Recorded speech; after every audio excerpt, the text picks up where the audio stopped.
As a general rule, experts say that Americans should spend 30% of their income or less on housing expenses. But the truth is, a major chunk of Americans spend much more than that. Ashley Sampson taking a look at housing affordability. The housing market in 2020. I've seen all sorts of crazy. A year where pretty much nothing is going as planned.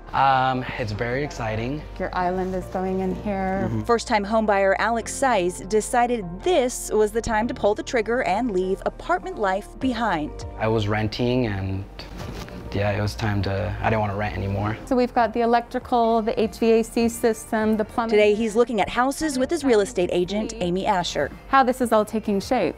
Asher says when COVID hit in March, the market screeched to a halt. We were all nervous because you don't know what to expect. According to the National Association of Realtors, 85% of realtors saw a noticeable decline in sales in the spring. But now, once we got the green light to kind of move about and to practice business regularly, man, everyone just jumped. For most of the country, COVID-19 means homeschool for the kids and stressed out parents trying to work from home too. I've had a lot of past clients call me and say, we're all of a sudden realizing that the walls are coming in on our home. It has LED lights, so it's gonna glow up. As for Alex, the upswing after lockdown means finding the perfect bachelor pad. It almost kind of helped me because it did bring like the prices lower, and especially the interest rates dropped.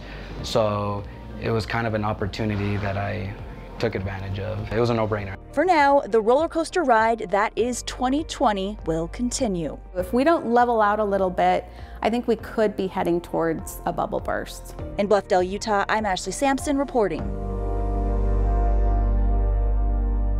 From housing to food to healthcare, everything seems to be costing more these days, and wages aren't improving. The phenomenon is called inflation, and we found how it affects each of us. A dollar doesn't get you what it used to.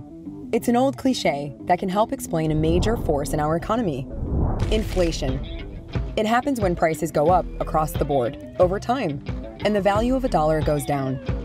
No, we don't mean when kale prices go up during a fad, or when sweatshirts get more expensive just before winter.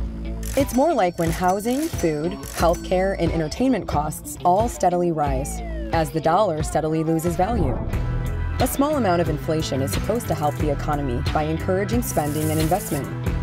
But too much of it could send the economy into a spiral. That's why in the US, the Federal Reserve takes different actions to keep inflation rates in check. That's what inflation is. But what does it look like in real life? Let's say you saved a $10 bill in 1970. At that time, it would buy you 17 dozen eggs, 28 gallons of gas, or 1 pair of Wrangler jeans. Today, 50 years later, that same $10 bill would get you much less. 7.5 dozen eggs, 4.5 gallons of gas, or a half pair of Wranglers. Inflation gets a bad rap. Everyone would like to buy nice things for cheap. But economists say that's just not how it works. When prices fall, in general, incomes have to fall too. It's a cycle. You buy from a business, and if prices are lower, the business makes less money. That means less income to spend on wages, and less money for the worker, who's also a consumer, to spend. How small businesses are navigating the pandemic economy, next.